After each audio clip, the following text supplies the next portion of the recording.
किसी गांव में एक शख्स रहता था। सब लोग उसको टिड्डा कहा करते थे। एक दिन वो अपनी बीवी को लेकर अपने गांव से निकलकर दूसरे गांव की तरफ चल पड़ा। उसने फैसला किया कि उस नए गांव में नई शनाख्त पैदा करेगा और लोग अब उसे टिड्डा नहीं बल्कि पीर साहब कहा करेंगे। उसकी बीवी ने पूछा कि वो कैसे होगा।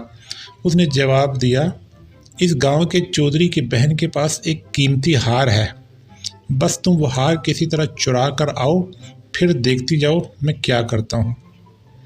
बेगम ने हुक्म की तामील करते हुए कमाल महारत से वो हार चुरा लिया और लाकर टिड्डे को दे दिया।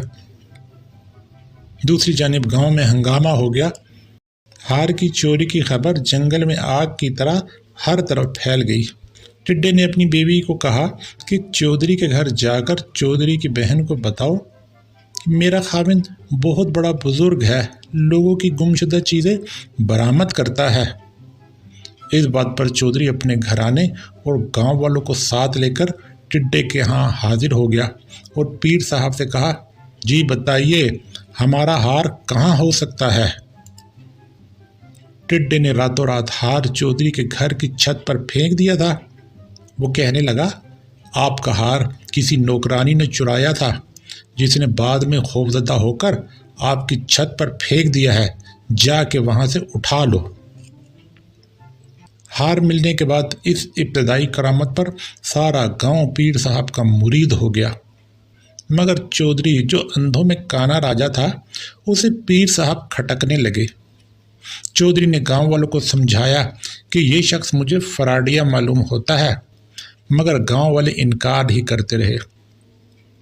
चौधरी ने पीर साहब को एक और आजमाइश में डाल दिया, मगर खुशकिस्मती से वो उस आजमाइश में भी कामयाब हुआ। लोगों ने चौधरी को समझाया कि अब बस करो, बुजुर्गों पर शक नहीं किया जाता। चौधरी परेशान हो गया और अहद कर लिया, जो भी हो मैं इस पीर का भांडा फोड़ के ही छोड़ूंगा। आखिर एक दिन चौधरी ने ऐलान किया, कल खुले मैदान में तमाम गांव के लोग इकट्ठे होंगे।